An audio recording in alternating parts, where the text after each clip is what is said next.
Welcome to the Robertson Center. Welcome to our webinar on intellectual preparation. It is our first webinar for this school year. We're really excited to get started. I've got on the screen with me, Jackie Freeman. I've got Sydney Diana. I'm Stacy Gershkovich. We're going to introduce our all selves in a moment, but before we do that, just some quick logistics. Hi, Kristen. Hi, Kiasi. Hope I'm pronouncing that right. Mr. Malone. Lacey, great to see you. I love that you guys are all introducing yourself, following great directions. We want to know who's here. We want everyone to be able to interact with each other while we're talking. So after you introduce yourself, tell us why you're here. Tell us what you think about intellectual prep. Tell us what you're struggling with. Tell us what brought you here today. Tell us anything that you think we should know, but use that chat. We want this to be really supportive for you. And the best way for us to do that is to hear what is that you need. So with all of that said, we have the chat. There's also a Q&A. We will save time at the end for question and answer. So if there's a specific reason you came here today, a specific question that's on your mind, you can go ahead and put it in that Q&A box now, or you could wait for later and add it later. At the very end, we'll get to as many questions that we possibly can. Steve, it's good to see you. I know you're always curious. Lisa, Roosevelt, I'm loving all these names. Kevin Heffel, good to see you, or hear from you, or see your name pop up. Great, I think we can get started. So I introduced your names, so you don't have to tell us your names again. It also says it right in the box that you're in. But can you tell us your favorite subject to teach and why? Jackie, why don't you go first? Sure. Hi, everyone. It's great to virtually not quite see you all, but we're so happy you're here. I'm Jackie, and my favorite subject to teach would definitely have to be theater.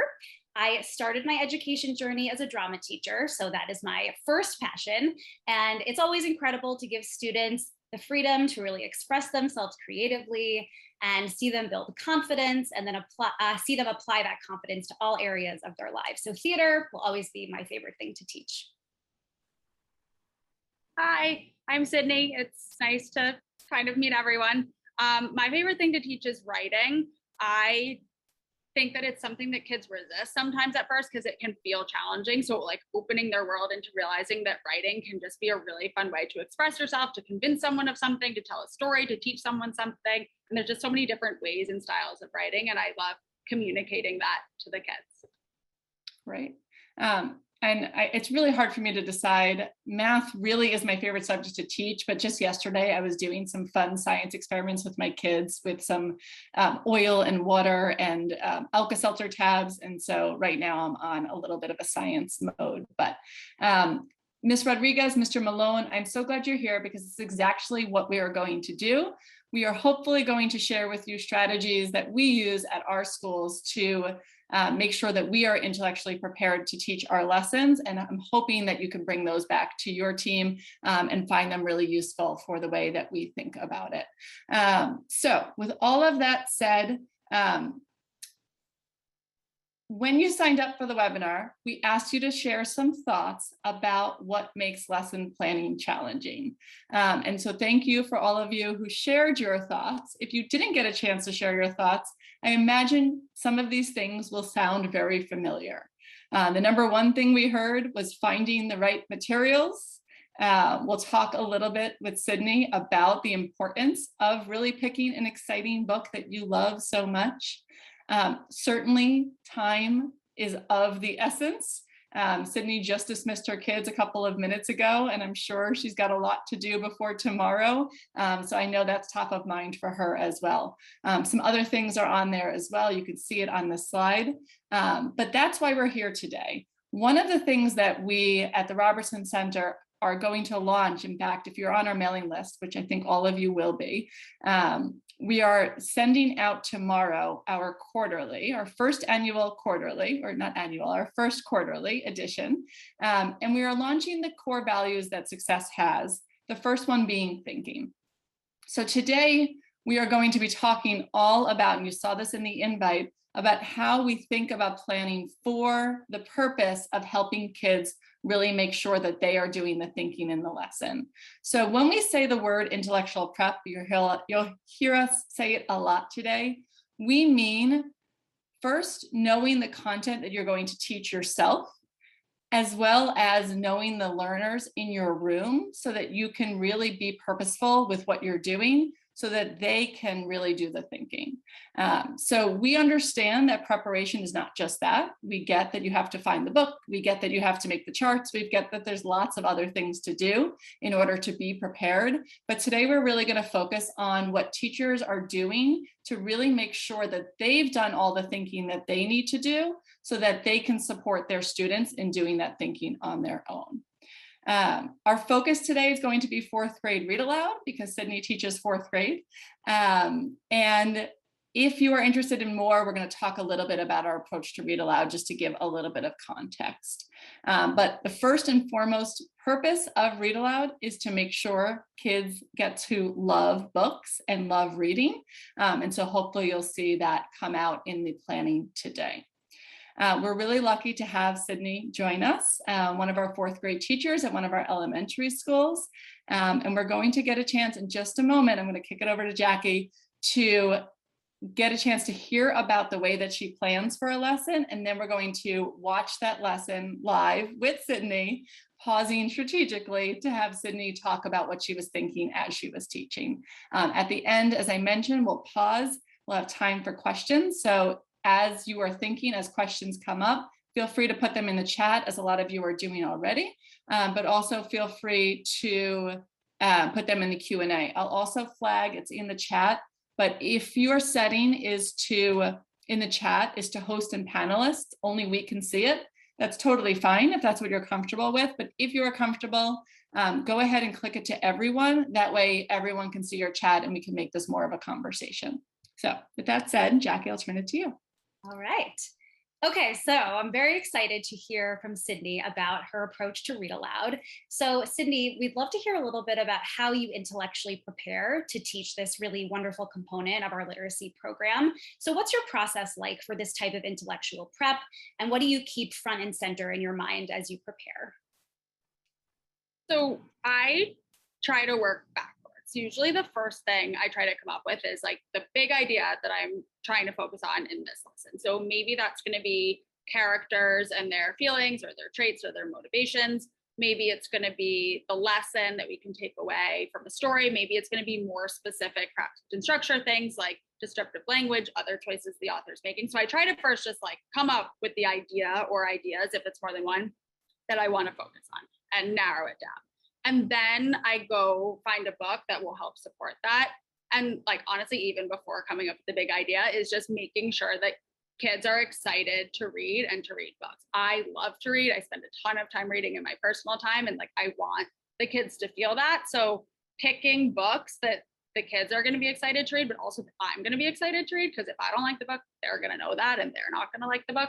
So finding something that is going to be enjoyable for everyone that then can be used to support the idea that I'm working with, the big idea, and then getting down a little bit more specifically and thinking about the types of questions that I want to ask, really focusing on open-ended questions. Like you need to ask some right there questions along the way just to make sure that like the kids are with you, they're following along, they understand the basic things that are happening, but really prioritizing asking questions that just allow kids to share their thoughts, come up with deeper ideas, make connections across the text as they read. Great. Yeah. And again, as Stacy mentioned, we're really focused on this idea of thinking and how our instruction can set kids up to do their best thinking. So I think these are really interesting guiding principles for read aloud planning. As Stacy also mentioned, you can find more about our approach to read aloud and the structure of a read aloud lesson on the Success Academy Education Institute, which we're linking in the chat right now. If you create a login, you will have access to all of Success Academy's released curriculum. It is free of charge. Please feel free to go explore. There's a lot of really good stuff on there.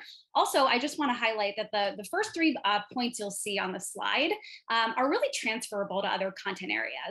Math, science, social studies, and at SA, we really do use these guiding principles to prepare for all of our subjects. So we really value thinking in all content areas, and these are kind of principles that we live by.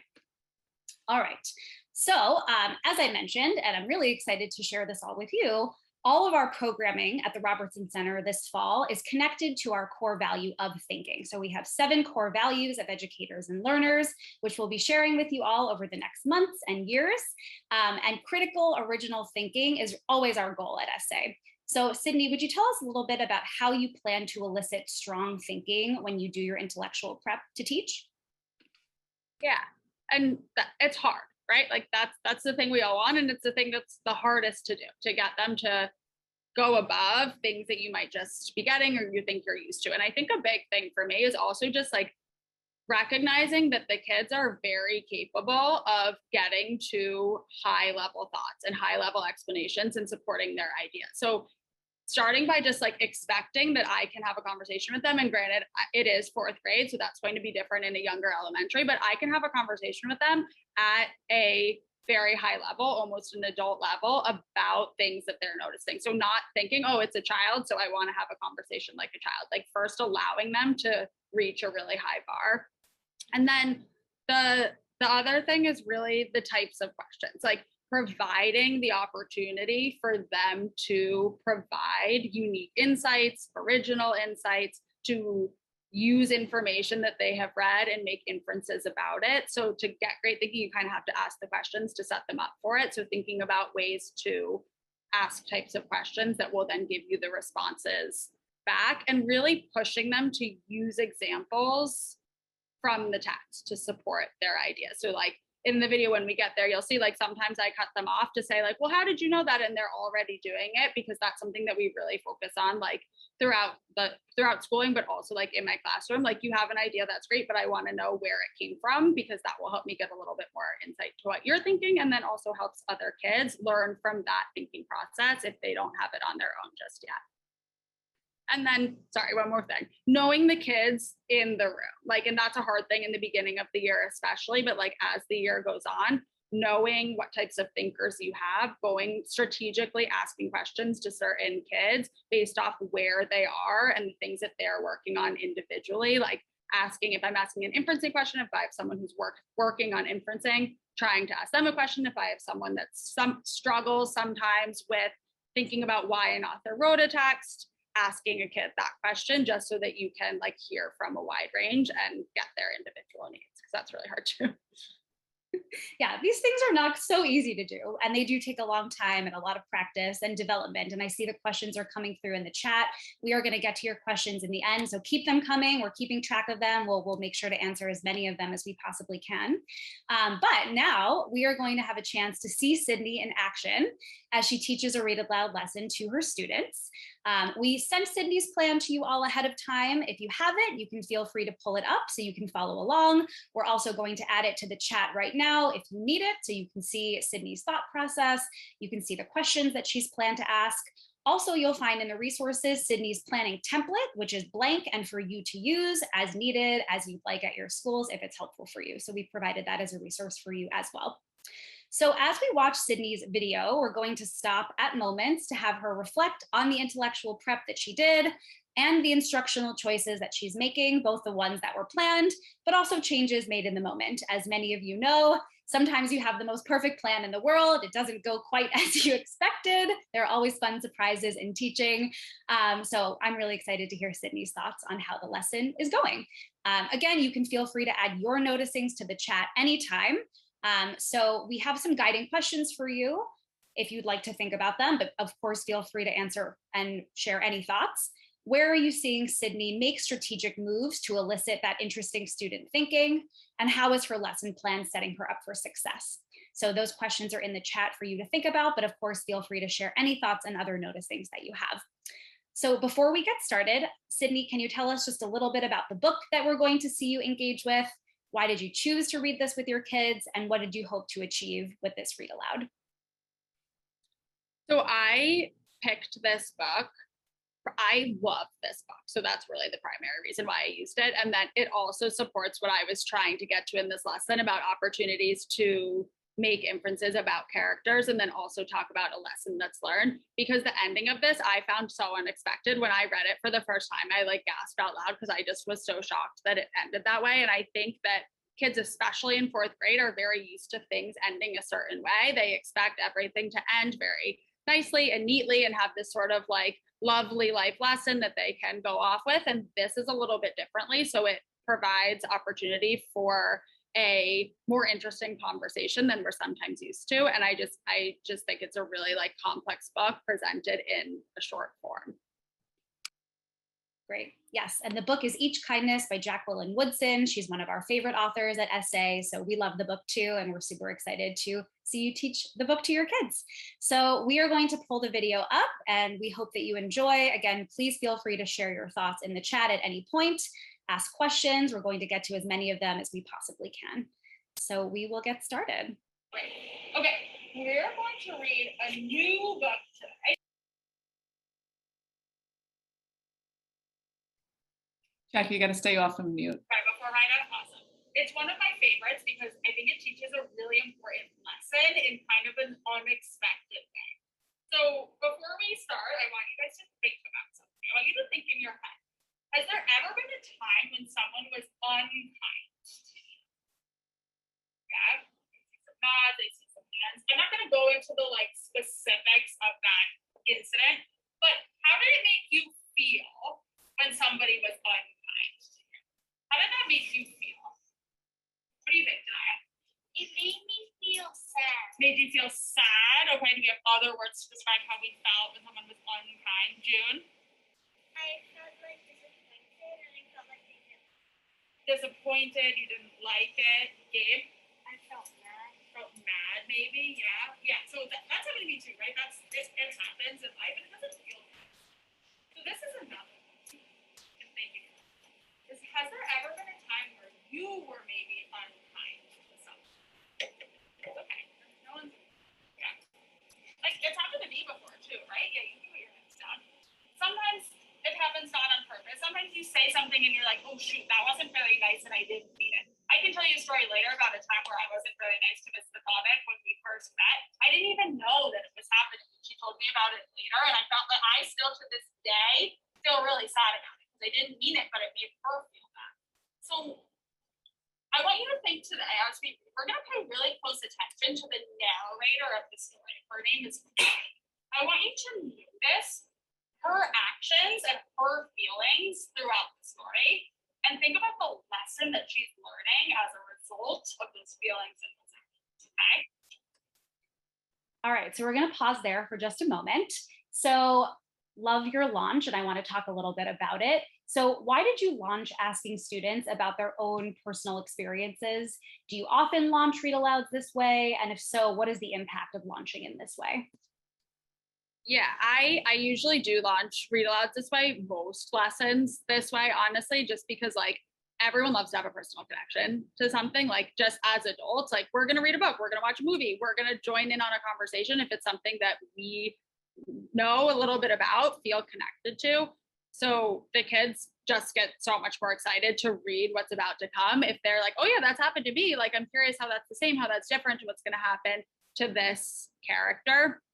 And I think that it also can then be a very natural connection to frame their thinking into what we want to learn. Because otherwise it's just me sitting up there, like teaching them something yet again. But once they feel like, oh, I have skin in the game, this has happened to me, now I can see how this character is handling it. And then you can be like, okay, great. I want you to take that and pay close attention to this character and then set them up like, think about this, think about that, kind of give them thinking jobs to start once you've got them bought in. And obviously you can go down a rabbit hole. Like I'm not going to call on them and be like, yeah, tell me about that time. Because they're going to be like my sister, brother, cousin, aunt, uncle, and tell you a ridiculous story. So like balancing it, but I think it's helpful to just like get them bought in with the personal experience. Yes, and that is definitely a pre-mortem that I dealt with when teaching read aloud, is that you can spend so much time talking about personal experiences, but it really is meant to frame the thinking that they're going to actually do as they're reading. So I love that. So it resonates with me. All right, we're going to keep going.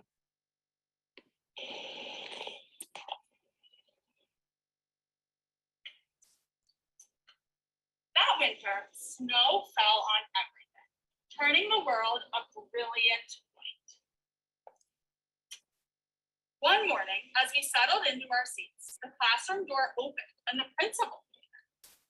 She had a girl with her, and she said to us, "This is Maya." Maya looked down at the floor. I think I heard her whisper aloud. We all stared at her. Her coat was open and the clothes beneath it looked old and ragged. Her shoes were spring shoes, not meant for the snow. A strap on one of them had broken. So just from this first section, what does this page reveal about Maya? Nitya? That she doesn't have good clothes and people are already finding a chance to be mean to her.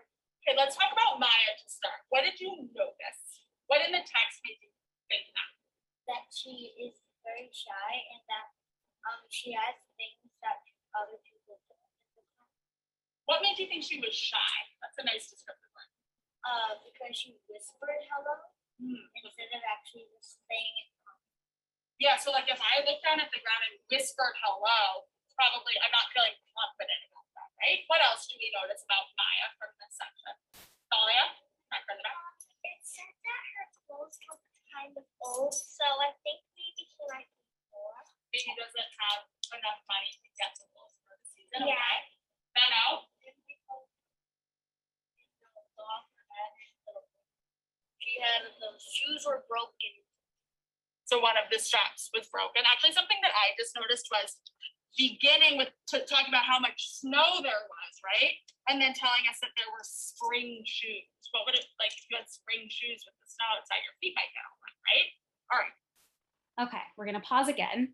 So you keep asking students, what do you notice? What do you notice? And this seems very intentional. So will you tell us a little bit about this question of what do you notice and why this is impactful to ask? Yeah, I love to ask that question also because you can just ask it in almost any situation. And then it really lets me see what they're going to say authentically without any scaffolding or leading to start. So, and we will have talked like previously in the year, like when I'm asking you, what do you notice? I'm asking you to sort of like comment on things that you've heard and then tell me what that makes you think. So for example, like when the girl was looking at her shoes, that makes me think that she's shy. So that what do you notice is a little bit deeper than just like, I noticed that there's snow on the ground. Like that's generally not something that's gonna be said because we've had that conversation previously in the year, but it just lets me see where they are, like read the room, get a range of kids, see the things that they're starting to notice. And if they are starting to pick up on the things that I would want them to, like noticing that maybe that character was feeling shy, that other kids are starting to like be unkind to her because of things that she's wearing, things that make her different, just see where they are. But then I have scaffolded questions prepared. Like if they are saying, oh, I noticed that there's a lot of snow on the ground, it must be winter. I'm like, okay, let me be a little bit more specific. What do you notice about how this person is feeling? What do you notice about how people are reacting? So start really broad to just like see what they're going to do and then narrow down and like be more scaffolded if they need that. Yeah, I love that. And also it just helps activate original insights. You know, what do you notice? It's a low stakes question. It's just getting the thoughts going and getting kids to really share their initial ideas. So I find that very powerful. All right, we're gonna keep on going. So let's keep going. Our teacher, Miss Albert, said, say good morning to our new student, but most of us were silent. The only empty seat was next to me. That's where our teacher put Maya. And on that first day, Maya turned to me and smiled, but I didn't smile back. I moved my chair, myself, and my books a little farther away from her. When she looked my way, I turned to the window and stared out at the snow. And every day after that, when Maya came into the classroom, I looked away and didn't smile back. So this gets to a little bit of the deal what we started to say before. How would you describe the class and the narrator, the person telling the story, based off of this section? Mila? You can describe her as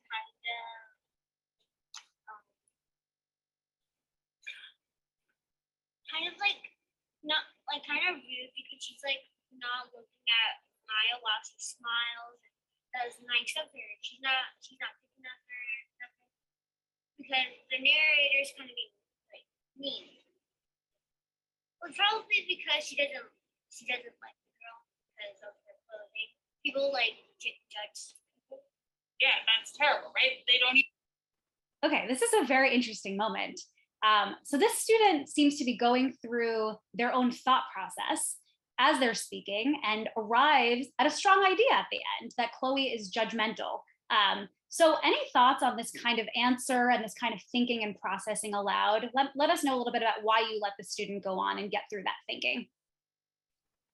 So definitely in hindsight, watching it, more think time before calling on someone would have been a better move, because I asked it, she raised her hand and I called on her right away. It definitely should have like given some more time to not only let her think through her ideas, but like other people that maybe didn't even get a chance to get there before she started talking. When she did start talking, I often let them ramble.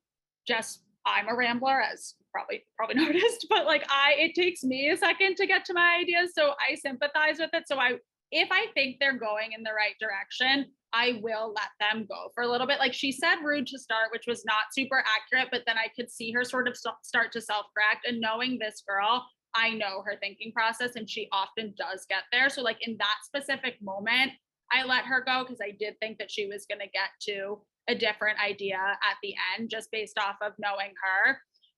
And I also I do think it's a good to give kids an opportunity to process and know that like you don't have to be like judgmental right away. You can talk through, and she was talking through like why she was changing her mind based off of what happened in the story, which I do think is good for kids to hear other kids' thinking process. But in hindsight, definitely should have let them like think a little bit longer or have put a turn and talk there. I actually didn't think, I thought they were going to be like, she's unfriendly and like get to sort of a more basic answer right away. So it took her a little longer to get to this sort of deeper idea. Probably should have let them turn and talk to like give more kids the opportunity to do that. Thanks so much. That's an interesting reflection. Yeah, and again, I think it's actually really helpful to watch videos of your teaching because you can say, oh, that was an interesting moment. And maybe I will, a question like that needs a little bit more think and turn and talk time. All right, we're going to keep going.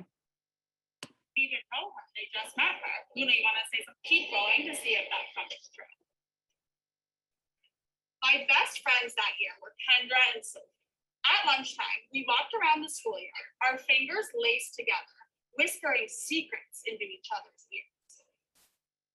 One day, while we were near the slide, Maya came over to us. She held open her hand to show us the shiny jacks and tiny red ball she'd gotten for her birthday.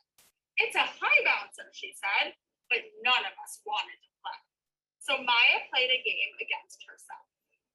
How do you think Maya is feeling at this point in the story? Becca? Why? Because she's right now playing the snow bunny, and one time I was playing the snow bunny, and I was like extra. So you feel like that's happened to you before, and that's how you felt? Other ways to describe how she might be feeling? Athena? Disrespected. She feels disrespected. Say more about that. Because they were being very disrespectful to her, and they judged a book by its cover. Okay, so another negative feeling, right? We're not really sure based off her response if she's necessarily feeling like disrespected, but sort of this like negative feeling. Sakai?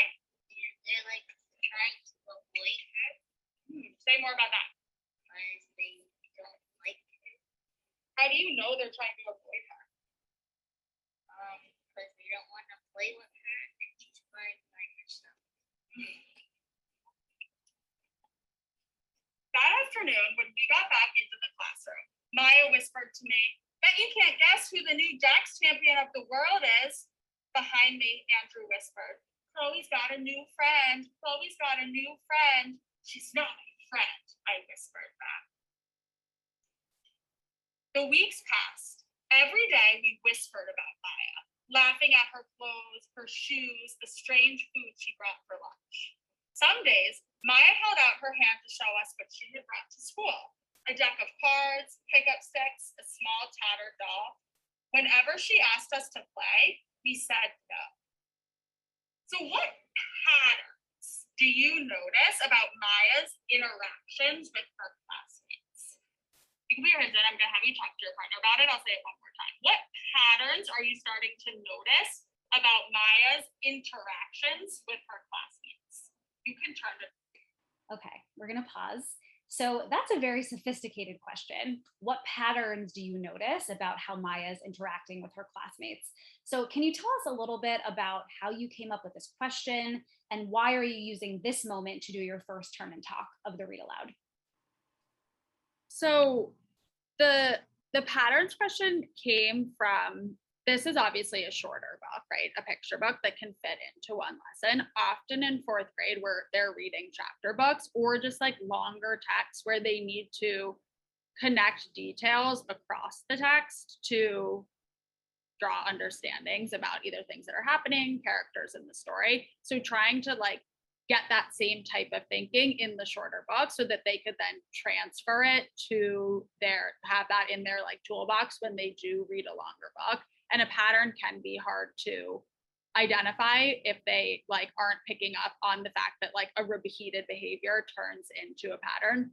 So I did the turn and talk here because they would need to, in order to identify a pattern, they'd have to come up with multiple examples of something happening. And I wanted them to be able to bounce off of each other to be like, oh, you said that. Well, I remember when this happened that was similar. And then be able to come together to be like, oh, we're noticing a common thread. That makes a pattern.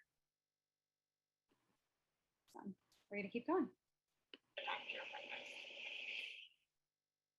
I think every time that Maya every day, like she tries to ask, and then every time she asks for it, I think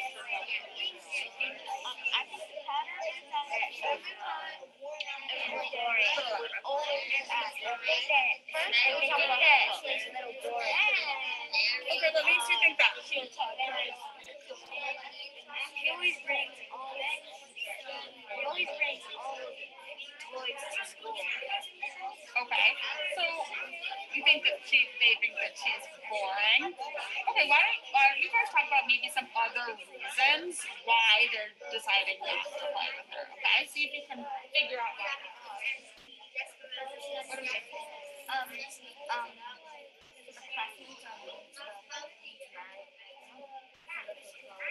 Okay, a little bit louder, man. And what does Maya do? Well, in the recess, she played by herself. Okay, what else does Maya try to do? Maya is trying to find somebody to play with in recess, but nobody wants to play with her because she's alone. But she's been for lunch. Yeah, that's terrible, right? Yeah. Awesome.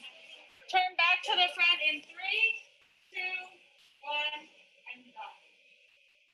Fabrizio, can you talk to us about what you and your partners were saying? So we were saying that the classmates were mean to her because she was just trying to find somebody to play with at recess, but nobody wanted to play with her because of her clothes and what she bought for lunch. So she had to play by herself. Anna, you want to add on? So I think the pattern is that Maya asks and then they reject, and that's the same thing happening over and over again. Yeah, so I love how you like took what he was saying and sort of explained it as the pattern. Okay, so that's a very interesting moment, which I want to talk about.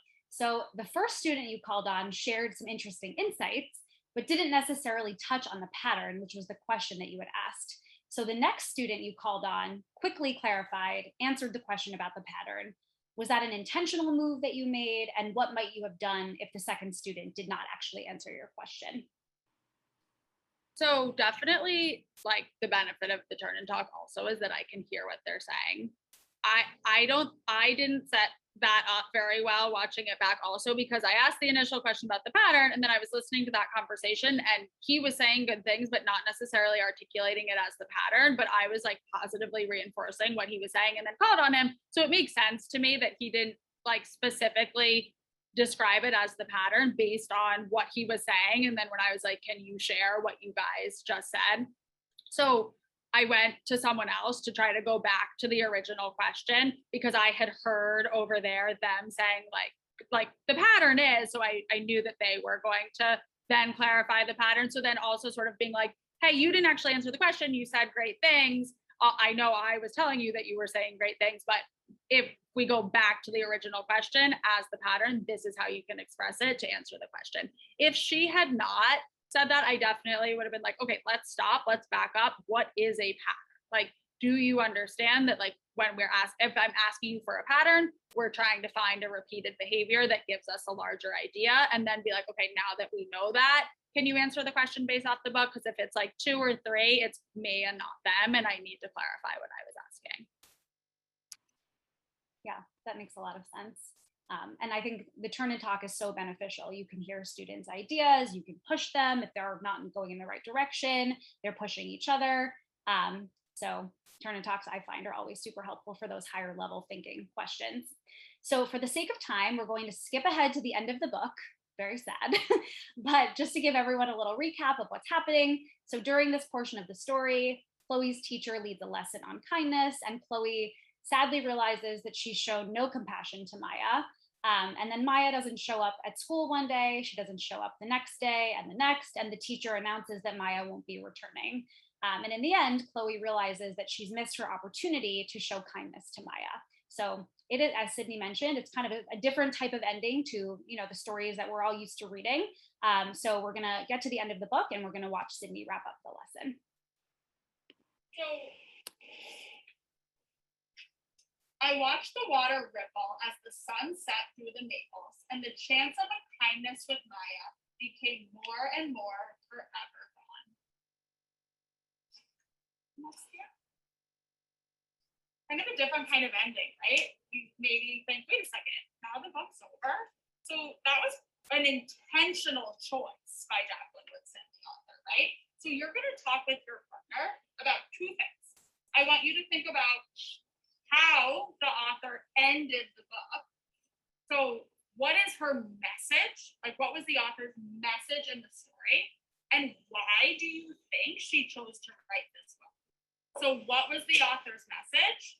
And why did she choose to write the book? You can turn it on to your partner. I think that because she chose to write the book, What do you think? that she chose to end this book like this because now it shows how Chloe is kind of regretting how she was mean to Maya, and I think the author chose to write this book because she'd like to teach others to be kind and why you should always be nice. So think about that message. If the book had ended different, if Maya had come back and Chloe got the chance to fix it, how would that have changed, like, your feelings as a reader? Well, it's kind of stronger when, like, it shows that her chance is over, because then it's like that the person reading the book doesn't want that to happen to themselves, so they would instead be kind to the start. But let's say Maya comes back, then the reader may think that, oh, I can always have a second chance, so I don't have to do it right away. Awesome. Turn back in 3, 2,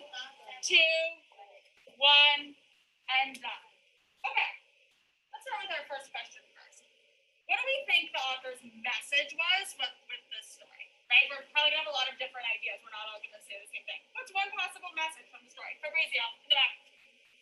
So I think the author ended the book like this.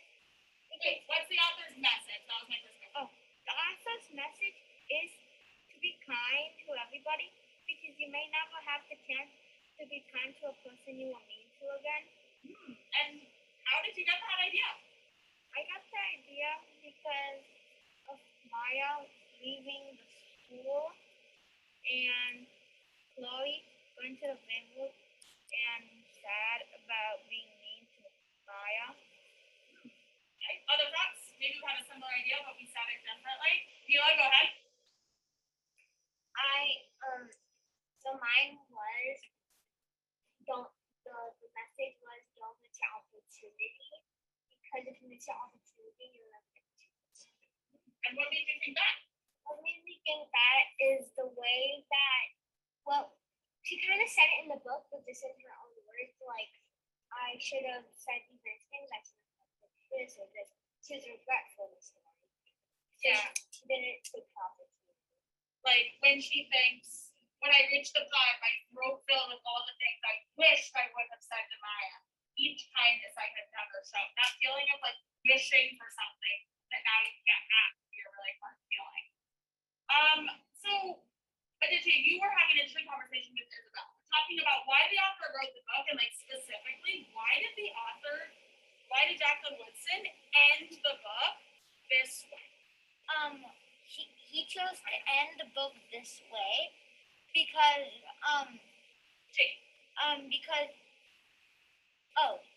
she chose to end this book this way because let's say she chose to make Maya return in the story.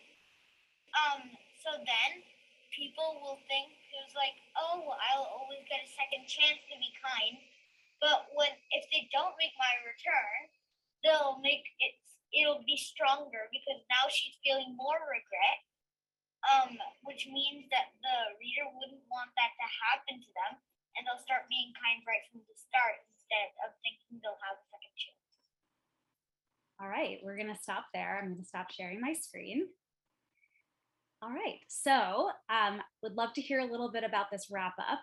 So was this the kind of thinking that you wanted the kids to do? You called on one student to close the conversation out, and this was the student you were conferring with. So would love to hear a little bit about this choice also. Yeah, so I like realizing now the question that I asked initially, I was like, I want you to think about how the book ends, think about the message, but then think about why the author wrote the book. I wish I had asked what is the message and then like think about why she ended it this specific way, like because that's my favorite part of the book, and just for whatever reason like I get caught up in it and like didn't phrase it that way. But then in that conversation with him, like realizing that like what's the message and then why was the book written is often very similar. Like the message is this, it was written to teach me this, but this one ends very differently, obviously. So then in the follow-up question, asking like, okay, well, why did that happen? And then hearing him articulate like his understanding of that craft and structure move, I went to him because I had heard him say it and thought that that was a really powerful idea that I wanted everyone else to hear after they had an opportunity to sort of share out their different like larger themes and messages from the book.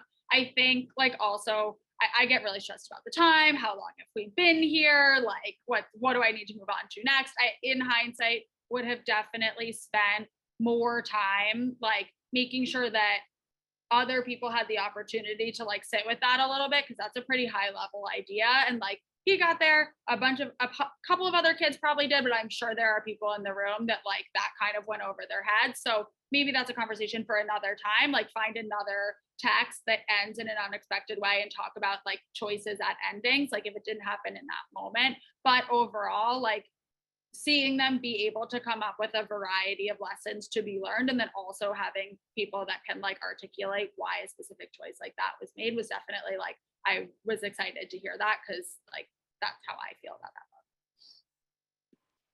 Yeah, there's so much to talk about. And Stacey, I'll kick it over to you to do. Yeah, so much to talk about, and we're almost out of time. We will still do the question and answer. So if you could stay on, totally optional till 5 o'clock. We will go into a couple of the questions that came in. But before everyone goes, Sydney, you've done a lot of self-reflection. We've gotten a lot of chats about that, and it's really powerful to think about how self-reflection is helpful in planning. But you wanted to share with us some last reflections. How do you think the lesson went? You obviously shared that along the way. But the original preparation you did, how did it set you up for success, if you felt like it did? Yeah, I definitely think that like the moments that we stopped at were good stopping moments, and there are a lot of opportunities for the just higher level thinking because the questions are pretty open-ended. So I feel like the prep helped me like have good stopping points and had questions in place that would let them get to these higher ideas. Obviously had some reflections watching it back. I get kind of rigid. Like when I make a plan, I stick to it like very closely, and something that I'm working on is trying to like be a little bit more flexible in the moment.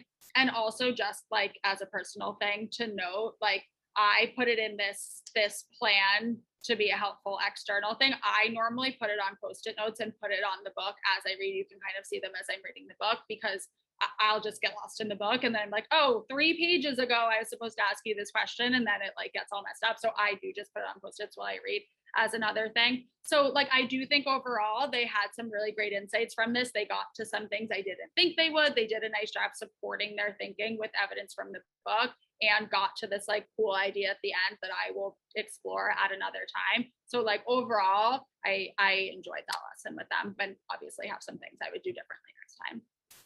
That's great. Well, we'll pause for a second. I want to thank everyone for coming. We're at time. We're going to continue on with the question and answer. So if you have questions that you haven't put there yet, please go ahead and do so. I just want to do a quick plug. You should have heard about our upcoming workshop, where we're going to dive deeper into the same topic, into ES literacy and intellectual prep. So if you're interested, we're going to put the link to what's in there now. So go ahead, fill out that form. We'd love to see any educators there so we can go deeper into intellectual prep. We'll get a chance to look at some more lessons, to plan some more lessons together. We'd love to see you there. We're also going to share our first issue of the quarterly that I mentioned before, which is full of resources to use both in the classroom, and I also know we've got a bunch of parents here, so there's some resources for our parents as well. You could also read a little bit about what we're up to at the Robertson Center, so we'll put that link in the chat as well. So with all that said, let's go over to our question and answer. So Sydney, while we were kind of figuring out our noise, you answered our first question, but let's go to our second.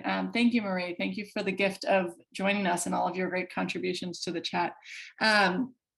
So obviously in that video, we saw it was your whole class together. Do you ever split up the class for Read Aloud? And if so, how do you decide what those groups look like? Yeah, I definitely, so that was whole class. I definitely do a lot of groupings in class. I teach an ICT class, so there's a very wide range of learning needs in there. So often the groups are based off of that, but I just generally try to be flexible with it. Like if we're reading a specific genre that someone struggles with, I'll make a smaller group. If there's a specific need based off a kid that I know, we'll go into a smaller group. If kids just maybe need more literal questions before getting to the higher level questions, I'll make a group based off that. And then sometimes we'll just do things whole group, because like the sense of community that comes with Read Aloud, like we're all just like sitting here hanging out reading this book together, is nice in its own way too. And then that's when it comes into like asking specific kids specific questions so that they still have access to the lesson, even if it's in a bigger whole group. I do it that way too. So we try to mix it up. Great. So, and I will say, obviously, because for a lot of reasons, the co-teacher is the one that's videoing the lesson. So you can see her running around the room, videotaping. Typically she'd be teaching with you, but today for that specific lesson, we put her on video duty. Great, and we should thank her for that. So another question, what were the unit goals for the lesson? Are there specific unit goals? You had mentioned why you picked out that specific book, but could you speak a little bit to that? Sure, so this was still in our beginning. So this text wasn't like a text that necessarily went along with the unit, but our first reading and writing literacy units, the big goal is honestly just falling in love with reading and writing, because like that investment in getting kids like, yes, it's reading time, it's like sets you up for the whole year. So the goal of that was just like getting them excited about books and then developing the habits of good readers and writers. So things like picturing what's happening in the book while you're reading, being a focused reader, being able to support your ideas with evidence, being able to think about like what's happening in the story, what does this make me think, why did the author make these choices? So like biggest goal was just like falling in love with reading. So I picked this book, obviously I love this book, and it like just fosters the love of reading in the classroom, because this was very early on in our school year. Great. Okay, so another question.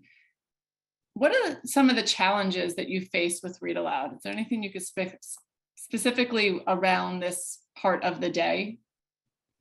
Yeah, I mean, definitely sometimes making it impactful. And like it seems like it always would be, but because it is a really short component, like sometimes like we run out of time and then like that gets cut short. And then if you had planned for this whole lesson, maybe you only get through half the book that day and you don't get to have the like extended conversation that you wanted to. So that partially, but also just like taking the time to make the questions worthwhile, because it's very easy to just read the book and be like, okay, what happened? Like, okay, like how, like how is this different than what happened before? Sort of just like questions that you can roll through like very easily, but actually like taking the time to sit down and like make a full plan from beginning to end can feel challenging, because there's like so much opportunity in each book or each chapter if you're reading a larger book, that it can be hard to like make the most out of the text that you have in front of you. Great. And just quickly, I know we spoke about this, Jackie spoke about this a little at the beginning with the questions, but how does planning for this look similar or different to other parts of your school day? I always try to start with first find something that's going to be engaging to them. Like if I'm bored, therefore.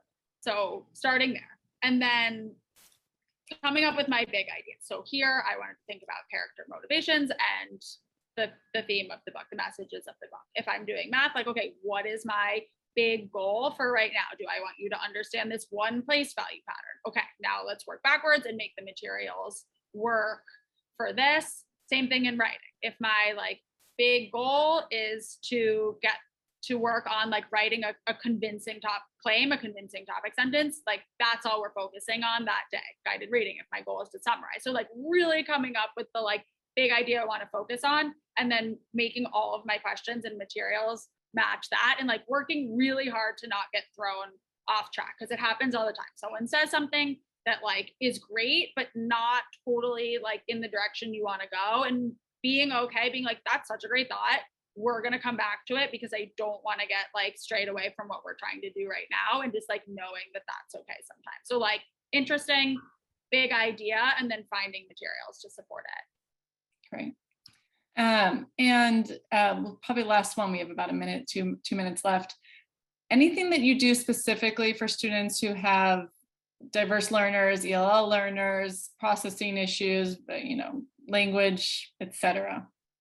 Yeah, definitely. I would often like put the book under the Elmo, or have them have a copy of the book themselves so that they can read along as it's being read aloud, just like as a person that has difficulty like just hearing something out loud, knowing that seeing it in front of them is a helpful first step. And then also just scaffolding the questions more. Like, what do you notice might be a really hard question for someone that has any kind of learning disability. Like, so starting there, and if that works, great, but having like very scaffolded questions so that they can sort of like climb the ladder of the thinking that I'm trying to get to, and chunking it a little bit more, like stopping more often, more just like checks for understanding, and then just like using smaller bits of text to like ask questions rather than trying to read so much at one time. And I love what you said at the beginning about like starting there is fine, because sometimes it's fine and it works. What do you notice might be okay. And if you notice the kids are struggling, going from there rather than assuming from the beginning. Well, I know you've had a very long day. I know everyone on this call probably has had a similarly long day. I want to thank everyone for being here. Sydney, I really want to thank you for taking the time, for allowing us into your classroom. We know that is a very vulnerable thing to do, and we could not be more appreciative. So thank you, and thank everyone for being here. Again, if you're interested, a lot of resources on the website. You'll get a recording of this webinar. Feel free to share it with someone who missed.